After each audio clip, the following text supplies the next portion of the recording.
Olá pessoal, eu sou José Carlos Oedomari, esse aqui é o programa Gestão por Quem Faz. O nosso objetivo aqui é trazer conhecimento, principalmente na perspectiva do gestor, do executivo, do empreendedor, e esse conhecimento que seja útil para vocês, né, que são empreendedores, que trabalham nas empresas, que estão aí nas escolas. Esse é o nosso objetivo.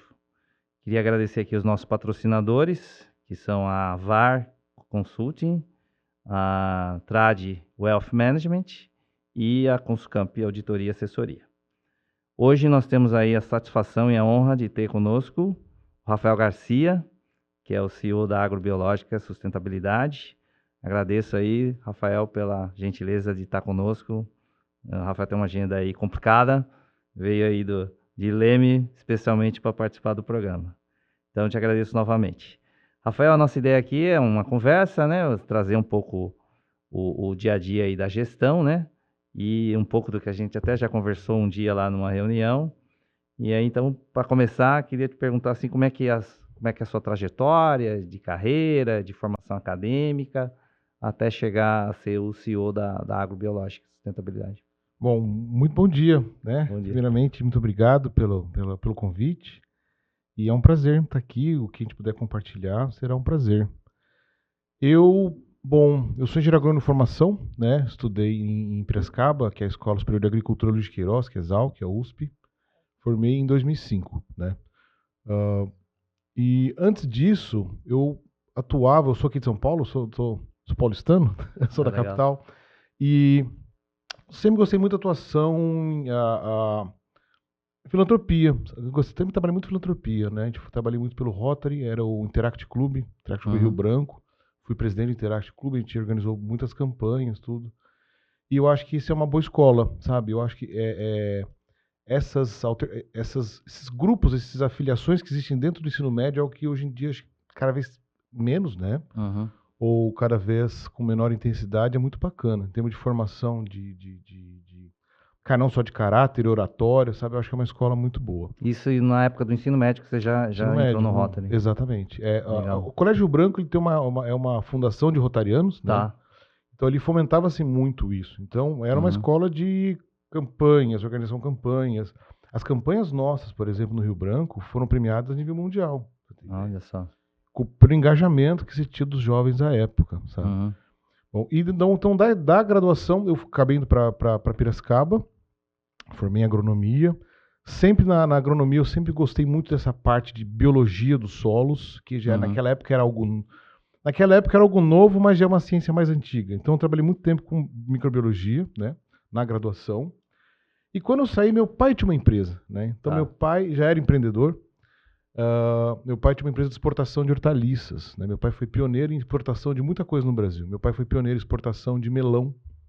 Então, a pessoa que colocou um container de melão no oceano mandando para a Europa foi meu pai. Então, ele já tem nós temos uma história de pioneirismo e desbravar. Então, meu pai tinha uma empresa de exportação de hortaliças, na época ele exportava gengibre, cará, inhame. Seu pai também é agrônomo? Meu pai também é agrônomo. Tá. E eu acabei formando e fui trabalhar com ele, né? Trabalhar com ele e acompanhei. E a gente fala que os marinheiros são forjados nos mares bravos, né? Nas dificuldades. E realmente quando a gente foi justamente em 2007, 2008, foi quando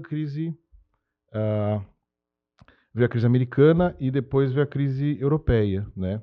Então você teve uma situação ali de muita dificuldade para os exportadores no Brasil. Quando o dólar bate 1,50, 1,48, os exportadores têm que se revirar, né? Em termos de custos e reavaliar seus projetos, muita coisa. Então, como a gente focava naquela época uma agricultura orgânica, meu pai exportava hortaliças orgânicas, né? Para quem não conhece, a agricultura orgânica é uma agricultura que você não pode usar ferramentas químicas. Ela é toda baseada numa agricultura natural. De tudo que a gente fazia de agricultura natural, surgiram tecnologias. Então, assim que eu trabalhei com meu pai, nós fundamos a Agrobiológica para pegar muito do que a gente desenvolveu naquela época para uso próprio das nossas lavouras, como ferramentas, produtos, tecnologias para serem ofertadas no mercado. Tá. E nessa época aí, a experimentação, como é que foi? Quer dizer, por fazer para vocês mesmos, talvez os os vizinhos queriam que vocês ajudassem, enfim, como é que começou? Interessante, naquela época, no começo da agricultura, vamos chamar de começo, porque era realmente quando eu estava dando os primeiros booms de agricultura orgânica no Brasil. Seu ferramental técnico era extremamente restrito, tá? Era muito pouco, você tinha poucas ferramentas. Quando eu falo poucas ferramentas, são pouquíssimas mesmo. Então, muita gente foi para os Estados Unidos, fomos ter uma conferência americana chamada Acres, USA, que é uma reunião de pequenos agricultores orgânicos dos Estados Unidos. Tá. Então a gente foi atrás de tecnologia, fomos ver tecnologia. Meu pai, à época, foi para a Alemanha, tem a Biofac, que era uma feira de orgânicos na Europa. Então a gente foi trazendo informação, trazendo tecnologia e vendo o que dava certo. Tá. A gente importava alguns óleos da Índia, a gente fazia alguns fermentados como fertilizantes orgânicos, extrato de... E tudo isso era inovação no Brasil, né? Tudo isso era inovação e respondia agronomicamente muito bem. Foi quando a gente falou, não, vamos desenvolver produtos.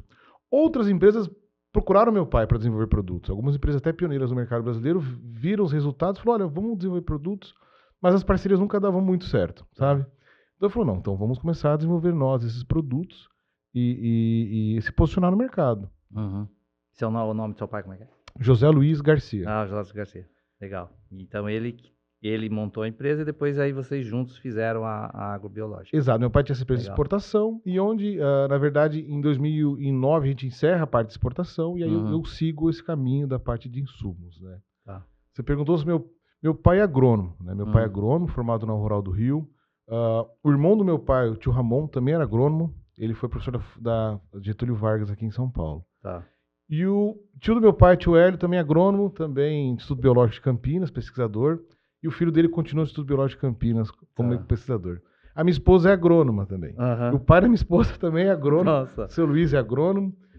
Que tem um irmão também agrônomo, casado com uma agrônoma, tem primos agrônomos. Então, é uma família com bastantes agrônomos. Total de agrônomos, né? Então não tinha como não fazer... A gente brinca que não tem médico nem advogado. Tá. Então os problemas tem que resolver mesmo, né? Não tem parente para resolver. Legal, muito bom. E aí, nesse período que você começou em que lugar? Nós começamos em Atibaia. Tá. Atibaia. Meu pai já tinha um packing em Atibaia, porque Atibaia era um polo de produção antigo de gengibre. Né? Então, nós tínhamos um packing. Um packing, para quem não conhece, é um armazém de hortaliças. Né? Tá. E as hortaliças você armazena ali em locais frios. Ou você tem uma câmara fria, ou você tem um lugar frio. E Atibaia, para quem conhece, é um lugar bastante frio. Então, para a parte de armazenamento, era um lugar adequado. Então, nós ficamos em Atibaia praticamente de 2007, 2008 até 2012. Atibaia, apesar de ser uma praça boa, né, um trevo logístico, né, da rodovia Dom Pedro com a Fernão Dias, teve toda uma mudança de zoneamento industrial. Então, ele meio que bloqueou as empresas de expandirem em Atibaia. Tá. É até curioso, porque é devido ao rio Atibaia. Só que você pega, por exemplo, Paulínia, que tem uma petroquímica. O rio Atibaia, ele passa em Paulínia, né? E em Paulínia você tem a petroquímica da Petrobras, tem grandes indústrias químicas. Mas realmente, como eu não poderia expandir em Atibaia. Entendi.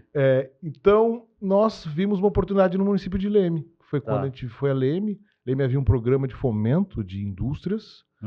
E conversei com a minha esposa e nós decidimos realmente mudar a fábrica para Leme. E aí é uma mudança total. Você muda de casa, muda de cidade, mudamos a fábrica, o investimento todo de uma mudança, o trabalho. E é um desafio, porque a questão no Brasil de indústria, principalmente produtos para agricultura, você tem uma regulamentação muito forte. Que em alguns casos pode ser um pouco excessiva, mas ela precisa ter, né? Porque você trabalha com alimentos, então tem um impacto relevante no consumidor, na sociedade. Tá. Então a gente muda para a Leme em 2012, mais ou menos. E aí nesse período vocês cresceram sempre com capital próprio? Nós crescemos com capital próprio até 2021. Tá. Continuamos sempre com reinvestimentos. Né? Até um pouco pela cabeça do empreendedor, né? Os juros brasileiros ainda são elevados comparado ao nível internacional. Mas a própria cultura, né? Acho que a cultura do empresário brasileiro é uma cultura ainda de reinvestir o capital próprio e minimizar riscos, né? Exposições. Nesse período, assim, você lembra como é que você tomava a decisão, Rafael? Assim, que geralmente no começo você não tem muitos instrumentos de gestão, de finanças. Assim, como que era o jeitão de você tomar decisão, você lembra? Como que isso mudou agora?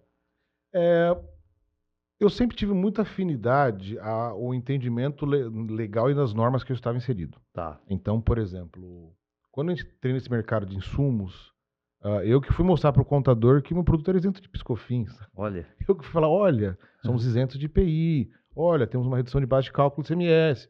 Então, você tem que entender muito a sua tributação. Uhum.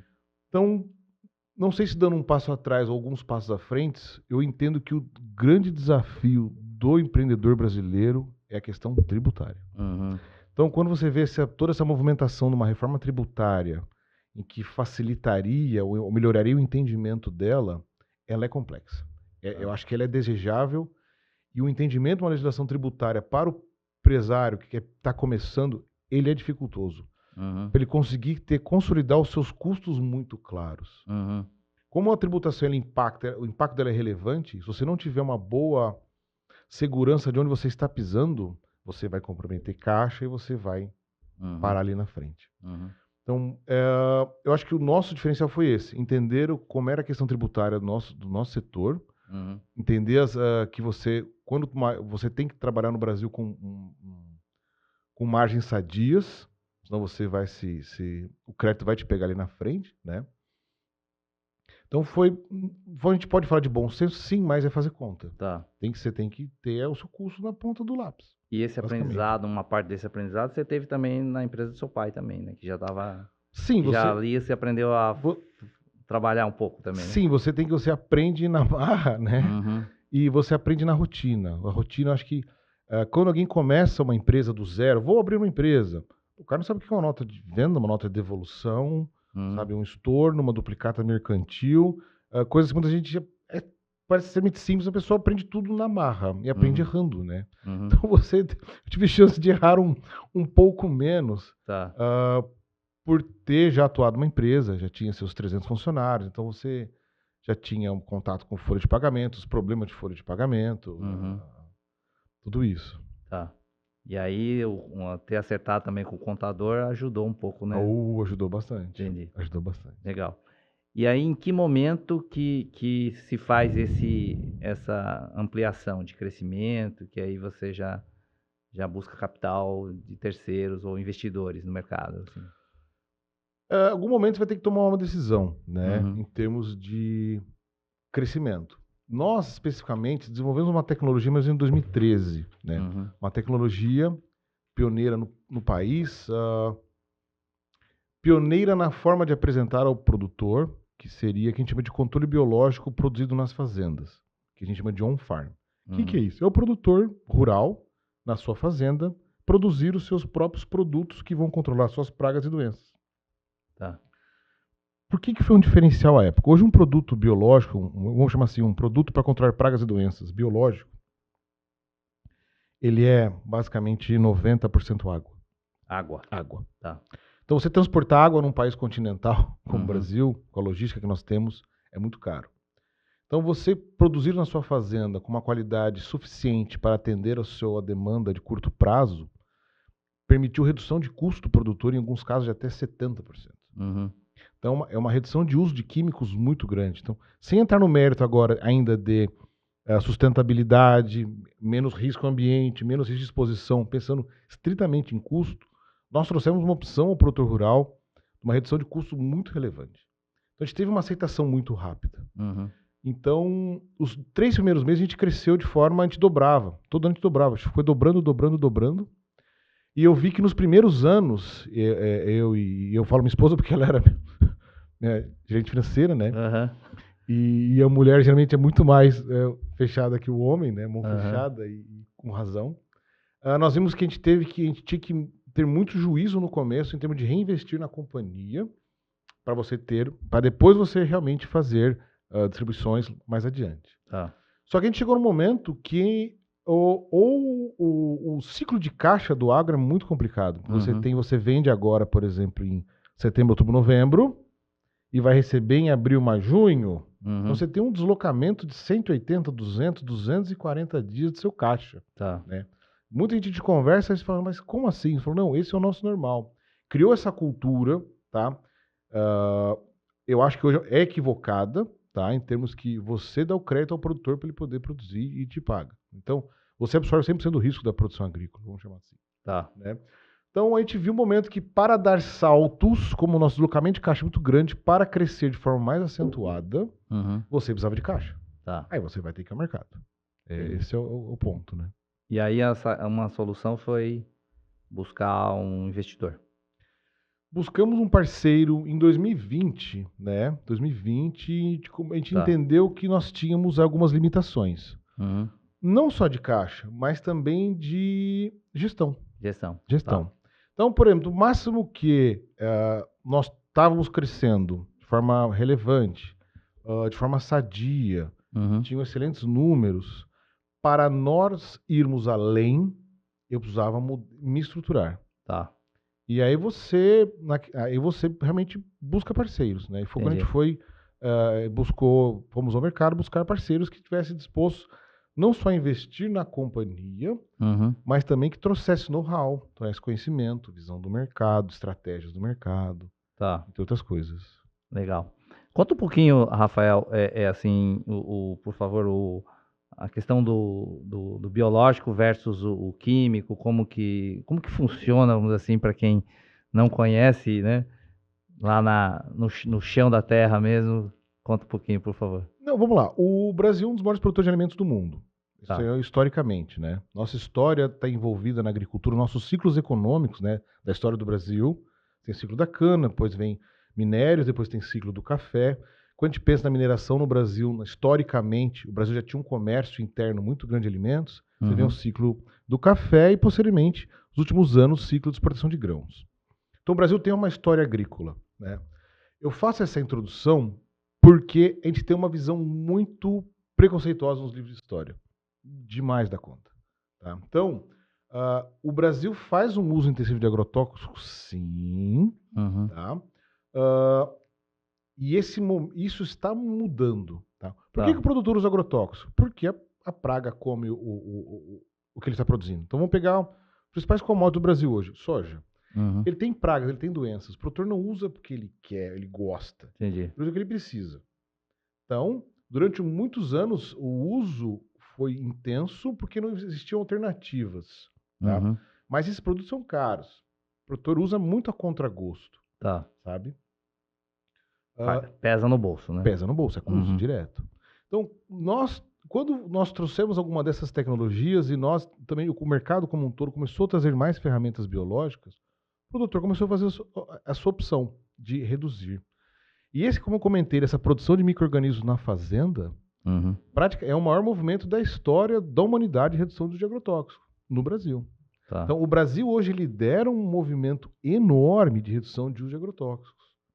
E o produtor está cada vez mais atento à redução do uso de agrotóxicos, Uhum. porque ele viu que cada vez mais que o custo é muito alto. De 2015 para cá, o custo teve uma elevação muito grande, né? Você tem uma cartelização dos fornecedores no mundo, com Uhum. certeza, e consequentemente os custos subiram muito. Tá. Então o produtor ele está buscando alternativas para reduzir o uso desses químicos. Beleza, como é que eu faço para reduzir o uso dos químicos? As ferramentas biológicas são bactérias, são fungos, são vírus, são leveduras, são extrato de plantas, que permite que o produtor controle pragas e doenças usando menos químico. Uhum. Essas ferramentas são todas mais preventivas. Tá. Tá? Então você vai, muitas vezes, além de nutrir melhor a sua planta, vamos lá, quando nós estamos nutridos, a nossa imunidade é melhor. Quando a planta está melhor nutrida, a imunidade dela é melhor. Mas mesmo assim você tem ferramentas preventivas, que são as ferramentas biológicas, que vão prevenir a doença e a praga. Caso ela ocorra, e você não consiga usar a ferramenta biológica, você vai ter uma ferramenta química. Por exemplo, você não tosse e toma um antibiótico. Uhum. Você vai tomar vitamina C, você vai usar um Fluimicil, uma cisteína, você vai melhorar a sua imunidade, você vai se alimentar melhor. Você teve uma febre de 39 graus, você vai tomar um antibiótico. Tá. Esse é o mesmo raciocínio. Você vai atuar na sua nutrição, você vai usar ferramentas mais leves e consegue controlar a maioria das vezes. Tem casos que não, e você vai usar o químico lá na frente. Então, a convivência do biológico com o químico, você nunca vai substituir o químico. Entendi. Muito difícil. mas ele tem que ser pontual. Uhum. Eu não posso tomar antibiótico toda semana. Né? Do mesmo jeito que eu não posso usar químicos toda semana. Eu tenho que usar ferramentas biológicas que vão prevenir. E caso eu tenha algum descontrole, eu uso uma ferramenta química. Uhum.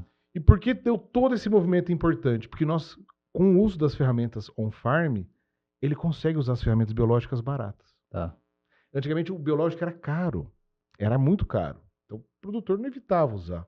Com o uso da ferramenta nas fazendas, o on-farm, essas ferramentas biológicas eram muito baratas. Uhum. Aí o produtor consegue usar Tá. e consegue ter seus benefícios. Mas isso é mais para médio produtor? Como é que você define? Hoje você tem pequenos, médios e grandes. Tá, E eu falo que para os grandes o benefício é muito maior. entendi. Porque o grande ele tem condição de ter uma estrutura bem feita, ter um bom laboratório na sua fazenda, fazer muito bem feito, contratar um biólogo, contratar profissionais que vão fazer bem feito. Sabe? Uhum. Muitas vezes o produtor rural médio, ele tem uma folha de pagamento já bem restrita, são poucas pessoas, é mais difícil. Tá, O potencial mesmo grande de ganho são os grandes produtores. entendi.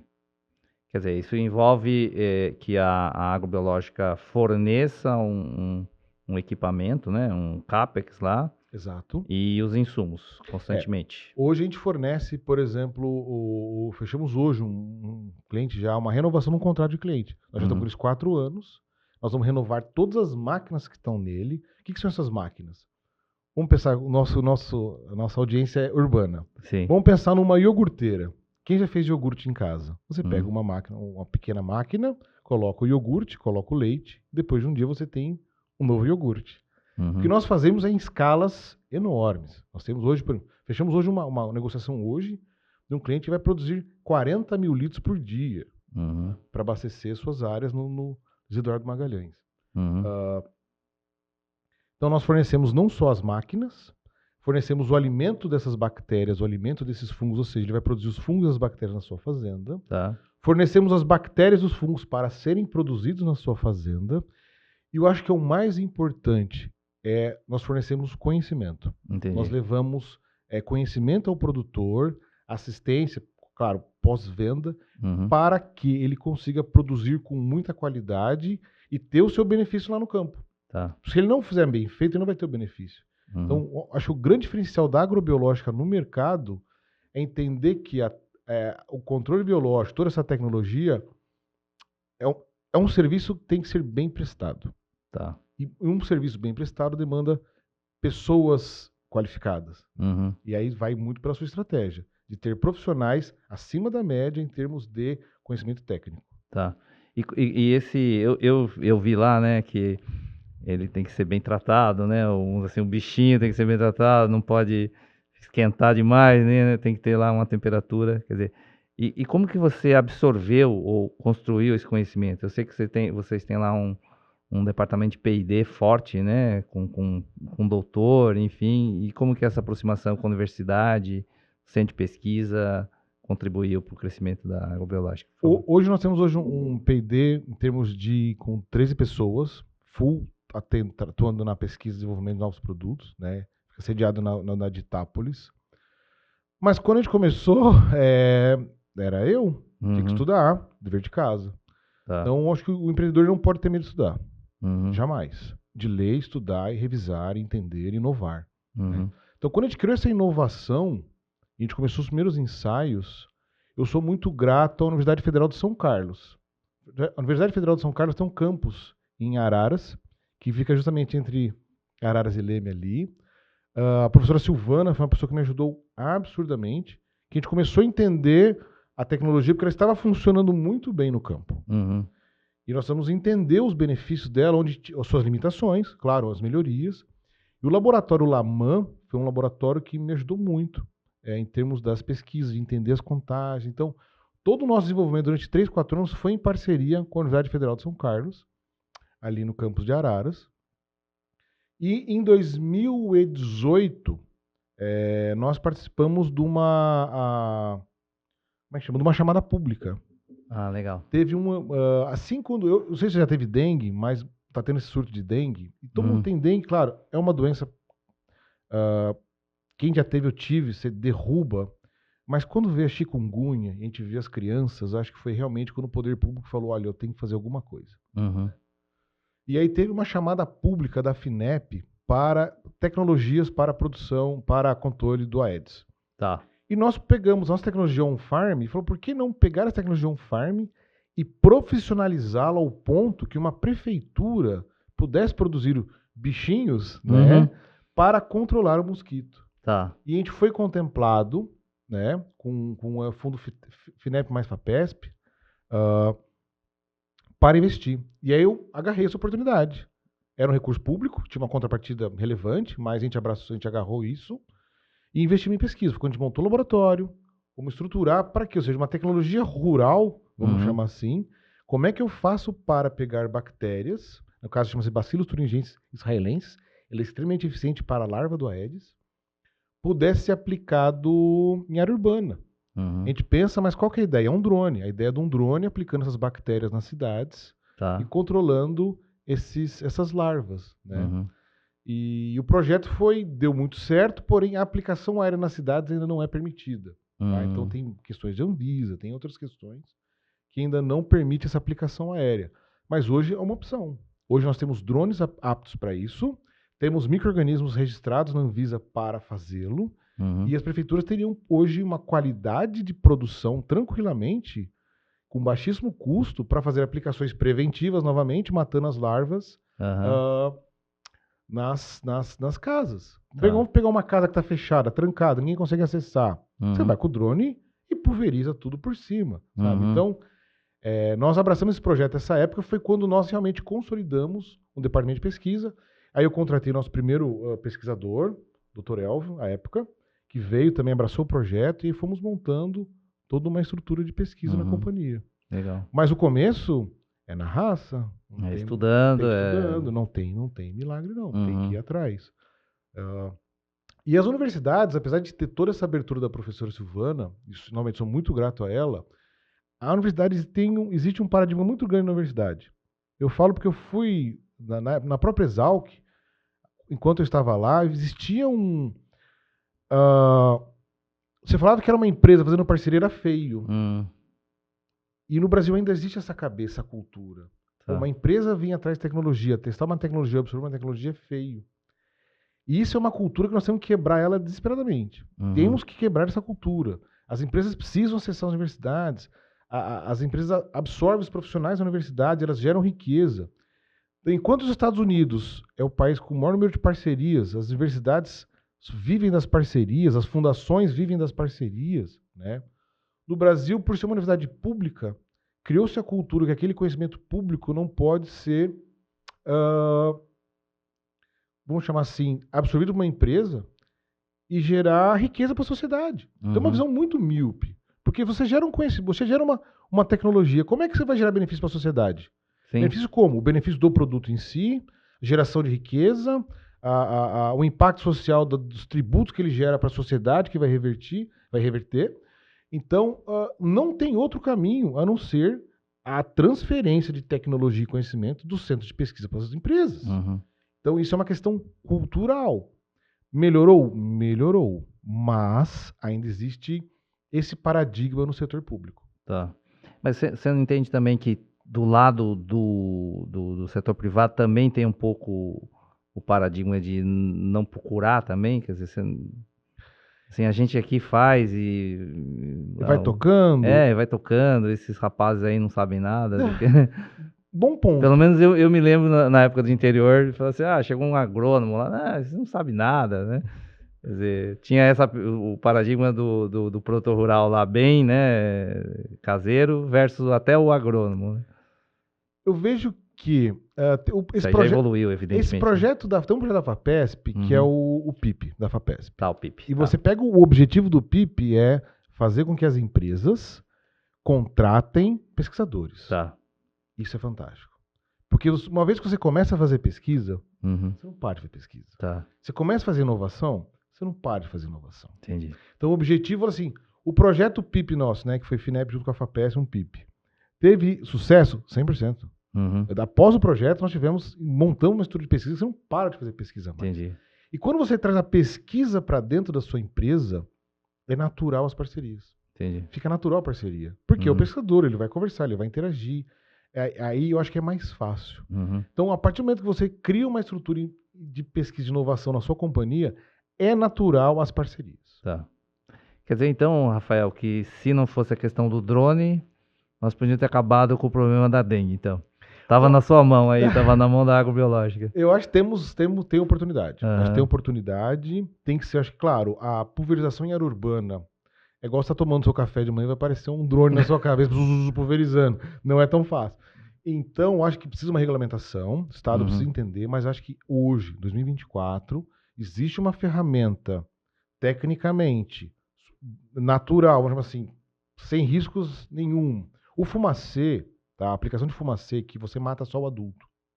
E ele é tóxico. Não adianta, o fumacê é tóxico. Tá. Mas o risco da doença é maior que o risco da aplicação do fumacê. Tá? Então, você ter uma alternativa biológica para aplicar na cidade de forma massal, automatizada, com segurança, já existe. Legal. É o poder público falar, vamos fazê-lo? Vamos sobre tais critérios. Como que a sua empresa, a agrobiológica, se insere, vamos dizer assim, nessa tendência ESG, etc.? Quer dizer, você sente que está tendo mais demanda ou isso está ocorrendo normalmente, naturalmente?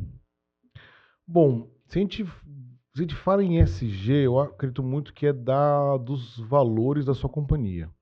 E eu acho que um dos valores da companhia, mas a nossa é o respeito. Então, acho que o respeito é um dos valores nossos negociáveis. Né? Tá lá E quando a gente fala respeito em todos os setores, não só quando a gente fala respeito pelo seu colaborador, pelo seu do seu lado, né? O respeito com os seus investidores, você tem que respeitá-los, então acho que a governança é fundamental, é um pilar inegociável. E quando você fala de sustentabilidade, hoje pensa-se muito, eu vou fixar o carbono, eu vou neutralizar aqui, mas não pensa como um todo como é que você se insere dentro da sociedade de forma sustentável. Então, a nossa empresa chama Agrobiológica Sustentabilidade. Tá. Então, a prática da sustentabilidade, ela é algo que a gente tem que respirar. Então, por exemplo, quando você sai de manhã, você não pensa, você abastece o carro com álcool. Porque das opções que eu tenho, o álcool é mais barato. É mais barata e é mais sustentável. Você tem toda uma cadeia de carbono atrelada ali em termos de fixação. Muito bem. Quando você vai para o campo ofertar sua ferramenta, você está tirando uma ferramenta química e colocando uma ferramenta biológica. Então, tudo que você se insere ali, por exemplo, nós vamos no Mercado Livre comprar energia, eu não vou comprar energia muito mais barata, eu vou comprar energia que eu sei a procedência, por exemplo, de bagaço de cana, que é fonte sustentável. Então, eu acho que a sustentabilidade, ela se aplica em tudo que você faz na sua companhia. Por exemplo, hoje nós trabalhamos com bombonas plásticas, é o padrão no mercado. A fábrica de Itápolis está em fase final, ela é toda uma fábrica que praticamente reduz o plástico em 90%. Nós fizemos todo um investimento, não só de ampliação fabril e automação e automatização da produção, mas para quê? Não só reduzir 90% do plástico que a companhia usa. Então, acho que o conceito de estabilidade ele tem que estar pulverizado, ele é um conceito transversal na companhia. E nessa hora, vamos dizer assim, se faz conta, às vezes Sempre. O custo é maior no normal, no tradicional. Como é que vocês decidem isso? Vamos ver, o álcool, hoje o álcool, abasteceu o álcool. São Paulo, Paraná, Goiás, Minas Gerais é mais barato. Qual que é o desconforto de quem usa o álcool? Tem que abastecer mais vezes. Então, o que é a mudança cultural? Se eu abastecia uma vez a cada 10 dias, toda segunda de manhã ou toda sexta-feira à noite, na hora que eu encerro meu expediente ou começo ele, eu tenho que completar meu tanque com álcool, por exemplo. Então, é custo, é mais barato. Onde desbarra ali, na conveniência. Claro que a gasolina e o álcool sempre vão brigar, eles vão ser sempre similares, né? Nunca vai ser, porque sobe um, o outro vai subir junto no mercado. Mas álcool é um exemplo. Nessa questão das embalagens, nós vamos ter um pequeno acréscimo de custo da embalagem, mas eu tenho uma redução de custo na toda a minha estrutura fabril. Sabe? Por exemplo, nós tivemos que abrir mão. Nessa fábrica nós vamos gerar, ela tem uma caldeira. Essa caldeira vai gerar gás natural ou cavaco de eucalipto. Nós vamos para cavaco de eucalipto. Entendi. Então, você tem todas essas opções. A caldeira, a cavaco, ela é mais barata, ela é mais cara? Ela é mais cara. mas o seu custo energético é muito mais barato ao longo do tempo. Uhum. Então, isso que é interessante. Muitas vezes a sustentabilidade não é mais cara. Ela é cômoda. Uhum. Você não entrar na sustentabilidade, muitas vezes, é mudar a sua rotina. Tá. E vamos do micro. Quem hoje não separa o lixo na sua casa? Uhum. Hoje eu não consigo jogar um lixo, uma latinha no lixo. Não consigo, não adianta. Uhum. Primeiro que minhas filhas vão brigar comigo, né? Vou tomar pito delas. Mas hoje você não consegue mais não separar o lixo na sua casa. Né? Então é uma mudança cultural. Então acho que essa mudança cultural também é nas empresas. Você tem que mudar. E hoje já existem várias ferramentas aí que permitem uma redução de custo estratégica, Uhum. você mudando a cultura, mudando a cabeça. Legal, muito bom. Rafael, um pouquinho assim de uma discussão de intuição, racionalidade, assim, você lembra de alguma decisão que você foi meio pela sua intuição, não tinha tantos números, enfim, como que lembra de alguma situação assim? Muitas. Conta uma para nós aí, por favor. Quando você está começando, vamos lá, o empresário é um tomador de risco. Uhum. Você tem que se expor. Uhum. Então não tem como. O empresário ele está exposto. Uhum. Então algumas vezes você tem que se expor. Você tem que correr atrás. E nessa, o que você não pode fazer é tomar o risco e não aprender. Tá. Aí é o grande erro. Você quer se expor? Então se exponha. Mas aprenda. Se você errar, você aprende. Tá. Então acho que o grande problema é não vou tomar risco e não levar o aprendizado com relação ao próprio sucesso. Uhum. Vamos dar um exemplo. Um exemplo nosso é a nossa história. Quando a gente começou, não existiam bioreatores, existiam máquinas. Lembra que eu falei da iogurteira, eu dei o exemplo? Hoje nossas máquinas são máquinas com controle de temperatura, controle de rotação, automatizadas, com refrigeração, algumas sem, outras com. Hoje nós temos tudo um ferramental. Quando eu comecei, José, a gente começou numa caixa d'água. Uhum. A gente começou produzindo bactéria em caixa d'água. Eram caixa d'água. Eu tinha que montar mini sistemas bioreatores. Uhum. Então eu tinha um guia. Produtor, você monta, você vai comprar tantas peças de cano, a bomba, tal perfil, tantos tubos Ventures, e montávamos em caixa d'água. Uhum. Rafael, tinha contaminantes? Sim. Nada a risco humano, mas funcionava. A tecnologia funcionou muito bem. Nós demoramos 4 anos para sair das caixas d'água, para ir para sistemas melhores, evoluir. Então, só você começar, você bater na porta de um produtor rural, falou, vamos produzir bactérias? Como? Numa caixa d'água? Me dá um cantinho do seu galpão, nós vamos começar a produzir lá. E ter sucesso, sabe? Foi uma intuição muito grande. Intuição muito mesmo, grande. total. Claro que eu fui atrás de engenheiro de bomba, fazer correta agitação, um volume de oxigenação. A Universidade Federal de São Carlos me ajudou muito, mas você tem que conduzir nas coisas. Isso foi confirmando a sua intuição, vamos dizer assim. Exatamente. Não tem escapatória. Tá, o risco faz parte do seu dia a dia. Rafael, tá muito legal aí a conversa, acho que tá bem interessante, acho que o pessoal aí tá gostando dos seus insights, né, de como que você começou, né? Então já te parabenizo por isso.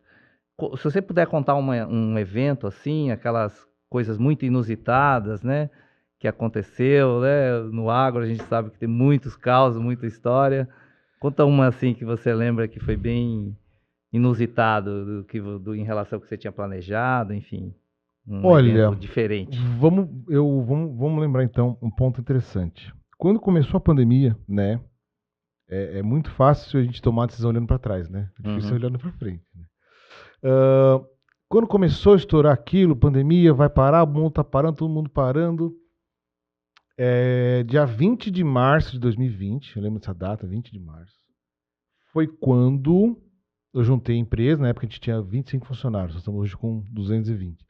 25 funcionários, juntei tudo lá no... Eu tenho um quiosque, que é onde o pessoal almoça, né? Depois do almoço eles vão lá descansar. Falei, pessoal, vamos parar a fábrica, não tem o que fazer, não sabemos, né? Hoje, se a gente olhasse para trás, eu não teria parado em março, teria parado em maio ou junho, já visto quando a pandemia não tinha ainda realmente, não estava de forma tão intensa, né? E fechamos a fábrica. Fechamos a fábrica e falei, vou deixar de prontidão a moça que emite a nota fiscal e o rapaz carrega a empilhadeira. Tá. Vai que sai alguma venda. Beleza, e fechamos tudo, né? Fechamos tudo. Aí toca o telefone. 2 dias depois, um cliente grande, de uma Pitopaba, falou, Rafael, tô com uma demanda alta aqui, vamos... preciso do produto tal. O crédito dele não era dos melhores. Hum. Então já tinha uma restrição de crédito. Falei, quer saber? Desculpa falar, mas tem a pandemia, não sei o que vai ser o mundo. Fatura. E aí faturamos. Uma venda expressiva, tudo. Faturamos. Pra 20 do 9, né? Como eu falei. Tava em março, faturamos pra 20 do 9. Tá. Não pagou. Aham. Não pagou a conta. E aí ficou essa situação. Bom, o mundo não acabou, né? Continuamos bem, né? a vida, graças a Deus. E ele precisava de produto, ele não ia pagar. Então, se você pensar só, se você tem uma política de crédito, você trava esse cara. Tá. Falar, não faturo mais, o cara não me paga, não vou faturar mais. Eu falei, vou faturar para ele, porque eu acredito nesse cliente. Tá. Então, eu falei, vou fazer uma proposta. Você me comprou, vamos, por exemplo, 2 milhões esse ano. Eu vou te vender mais 2 milhões. Uhum. Eu vou te dar um desconto nos 2 milhões e vou te dar um desconto no que você não me pagou. Só que você me traz uma garantia para tudo isso aqui. A conta de trás, a conta da frente. Tá. Ele fechou. Ele fechou e jogou essa conta depois para 20 do 9, 21 e liquidou. E pagou e continua hoje um cliente referência, um cliente fantástico, uma pessoa tecnicamente fantástica, uma referência em termos de agronômicos, produtividade e uma dos produtores que mais usam biológico no Brasil até hoje. Olha só. É uma referência. A redução de químico que ele tem na cultura como algodão. Algodão é uma cultura que tem uma praga chamada bicudo algodoeiro. Ela é uma infestação assim, absurda. Ela é muito, muito intensa. Usa-se muitas moléculas químicas para isso. Mas, por natureza, o algodão é uma cultura muito sensível. Então, a redução que ele tem de uso de químicos com os biológicos é enorme. Então, se eu fosse lá atrás, nos Estados Unidos, eu falou, quer saber, eu não vou vender para ele, eu não tinha aberto esse cliente, Tá. consolidado pelo menos, e no momento da dificuldade, quer falar, ele não me pagou, não vendo mais, pelo contrário, eu falei, cara, vamos fazer uma parceria, vamos junto para frente, eu vou te ajudar, mas você me ajuda. Então, fomos juntos, e é um cliente hoje que, cara, é uma referência, uma pessoa maravilhosa, fantástica, e tem orgulho de tê-lo como cliente. Ah, legal. Sabe? Então você já fez a reestruturação da empresa dele de forma indireta, né? Porque você deu um deságio e, vamos dizer assim, pediu uma garantia e deu mais crédito para ele continuar. E eu consegui garantir todo, ele pagou, normal, segue o jogo e hoje é um baita cliente. Tá. Isso provavelmente nos manuais de finanças não seria eu aceito, seria né? reprovado. Seria reprovado, né? E aí nessa hora, assim, o CEO, e considerando governança, etc., é uma decisão que você tomou ali no calor da pandemia, né? Enfim, mas, lógico, algum suporte também. Sim, nesse momento a gente já estava com sócios, né? Tá. E eles me acharam não tanto ousados, mas eles viram que parava em pé. A proposta é uma proposta que parava em pé, que fazia sentido para ele. Tá. E eles compraram o risco junto de avançarmos. Legal. Ficaram com medo. Mas deu certo. Mas é um pouco isso. Eu estava no programa anterior, estava conversando com o CEO da Enforce, né? Que é uma empresa de referência, de reestruturação, e ele me contou um caso assim que para você poder renegociar, às vezes precisa de um dinheiro novo, né?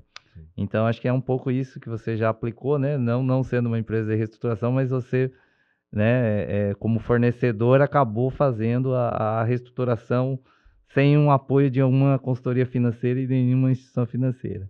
Muito legal. Então, essas coisas que não se ensinam nos livros texto, né? Que é o que a gente queria saber um pouco também, né? Me diga uma coisa agora, assim, um pouquinho de inovação, vamos dizer assim, uma teoria nova que a gente tenta procurar, né? Porque a gente sabe que a teoria, geralmente, ela acontece primeiro no campo da prática, para depois ela virar uma teoria acadêmica, assim. O que você enxerga de diferente que vocês aplicaram lá na agrobiológica, que assim, é um case de vocês, é uma prática inovadora de vocês, um jeito de fazer diferente, vamos dizer assim. Além do que você vê por aí, né, nas outras empresas, né? Olha, eu tenho uma frase que eu acho que ela é bastante relevante, que é a seguinte. Algum filósofo já deve ter escrito ela, né? Não estou plagiando ninguém, mas que a paz não é barata. Tá. A paz não é barata. Isso serve para muitas coisas. A construção da paz, ela tem um custo. E ele é mensurável. Quando você vai por um conflito, você tem um custo muito maior que esse, Tá. e você muitas vezes não consegue tangibilizar esse custo. Tá. E eu acho que isso se dá em várias relações. A relação com o seu cliente. Então, muitas vezes, você tem o caso que a gente comentou agora. Eu tive que abrir mão de margem para poder recuperar. Eu acredito que na relação dos seus funcionários isso é muito importante. Então, a agrobiológica tem uma cultura de respeito muito grande com seus colaboradores e com as pessoas. Então, eu acho que o papel do presidente da companhia, o CEO, é cuidar das pessoas. Se você cuida das pessoas, a coisa vai embora. Sabe? Então, você, claro, tem outros aspectos, macros, estratégia da companhia, mas todos eles passam pelas pessoas. Então, e cuidar das pessoas não é barato. Você tem que gerenciar conflitos. Novamente, volta à paz. Então, a paz, ela não é barata, né? Então, eu acredito que esse é um modo da cultura que a gente busca continuar, sabe? É bacana ver quando você já tem, por exemplo, nós estamos agora no nosso 4º time de trainees na companhia. Tá. Nós temos uma taxa vamos chamar assim, de absorção desses trainees internamente muito superior ao mercado. E é bacana como você vê, parece que não, mas a cultura que a gente coloca para frente. Então, quando eles começaram agora a passar para frente, treinar outras pessoas, você vê como o jeito de falar, o jeito de respeitar, o jeito de discutir, o jeito de postura em reuniões, a forma respeitosa com que se dá com quem está chegando, sabe? O bem-vindo de quem está chegando novo numa empresa. Como eu falei, a gente saiu de 25 para 200 funcionários. Então, é natural você ter todo esse bando de gente entrando, uma diluição dessa cultura, uma diluição desses valores, porque é muita gente entrando com valores novos. Então, mas eu acho que esse valor a gente conseguiu colocar, sabe? O respeito e o valor das pessoas. E tem custo isso. Não é barato. E tem custo você manter um ambiente saudável, um ambiente salutar dentro da sua companhia. Sabe? E como que você gerencia, então, essa questão da paz, vamos dizer assim, né? Na questão de, ao mesmo tempo, manter uma cultura que as pessoas possam ter o contraditório, né? Ter visões opostas e, no final, a coisa se harmoniza. Enfim, o que vocês têm feito nisso? Abertura, você tem que dar abertura. O funcionário ele vai ter algum momento, reuniões, fóruns, comitês, que você tem que dar abertura. Então você tem fóruns que você tem um diretor e um analista junto nesse fórum. E como você consegue que um analista, que é alguém que você acredita nele, está lá, a pessoa da sua confiança que está lá construindo, vão pegar fóruns de inovação mesmo. O analista está na lida ali, avaliando a oxigenação, que você falou da temperatura, aquele micro-organismo, está crescendo mais, menos. Eu tenho dentro desse fórum, eu tenho pesquisadores, eu tenho diretores, eu tenho um analista. Eu tenho que dar voz a esse analista. Eu tenho que falar, opa, pera, mas eu acho que não, por causa disso. Então, eu acho que você tendo um ambiente saudável em que as pessoas possam somente expor, isso é importantíssimo. E um desafio é você fazer com que as pessoas percam o medo de interagir, né? Percam o medo de se expor. E um dos nossos valores também é a confiança. E para você ter confiança em alguém, as pessoas têm que muitas vezes expor a sua fragilidade. O primeiro passo da confiança, por quem não tem fragilidade, você tem um receio, é natural do homem, né? Então, o ambiente que você tem a liberdade de falar, olha, não sei, você tem a liberdade de expor uma fragilidade, eu acho que ele é um ambiente que você constrói ele de forma saudável. Então, você tendo confiança lá dentro, você tendo respeito que a pessoa vai propor, sugerir, criticar, discordar, você começa construindo esse ambiente de paz. E isso acontece com você também.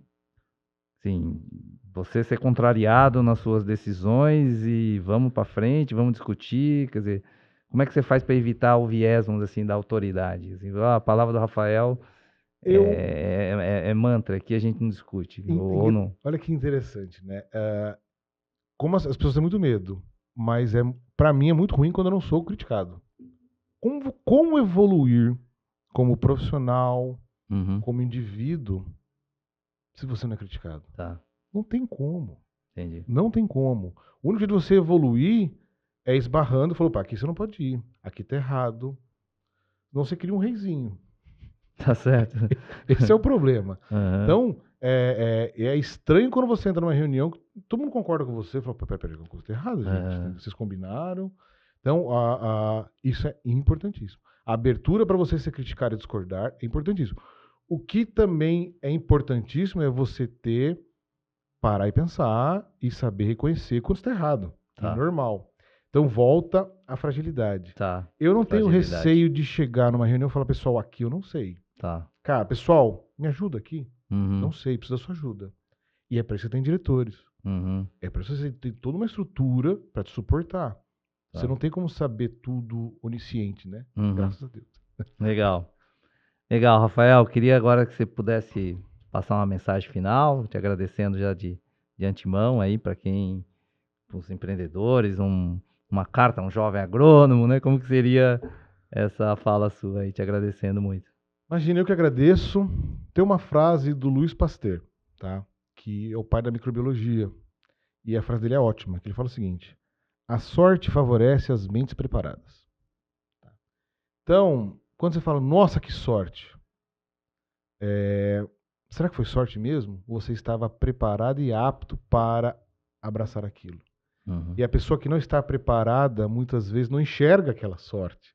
Então, eu acho que ele é fantástico. Então, não tem como no Brasil você empreender com um ambiente tributário maluco. Estão querendo mexer mais. Tributário maluco. Regulatório trabalhista delicado, tá? Extremamente rígido. Juros altos, sabe? Sem você se preparar. Não tem caminho. Não tem como. Tem que estudar. Tem que estudar. Você tem que ser bom na sua parte técnica onde você for. Uhum. Quando você for no setor de serviços, você tem que entender o seu cliente muito bem. Você tem que entender onde você gera valor para o seu cliente. Não tem como. Você tem que correr atrás, você tem que se preparar, você tem que estudar. O empresário brasileiro não tem espaço para o conformismo. Aqui tá bom. O momento que ele falou aqui tá bom, ele foi atropelado. Uhum. Então, acho que esteja pronto. Esteja pronto, que a sorte vai passar na sua frente. Exatamente. Legal. Obrigado, então, Rafael. Queria agradecer aqui a presença mais uma vez. Muito obrigado mesmo. Muito rica a sua entrevista. Pedir aqui para os nossos acompanhadores aí, né, se inscreverem nos nossos canais. Agradeço a equipe aqui da Live Sports que esteve conosco também hoje. Muito obrigado aí a todos. Até uma próxima. Obrigado, viu? Obrigado.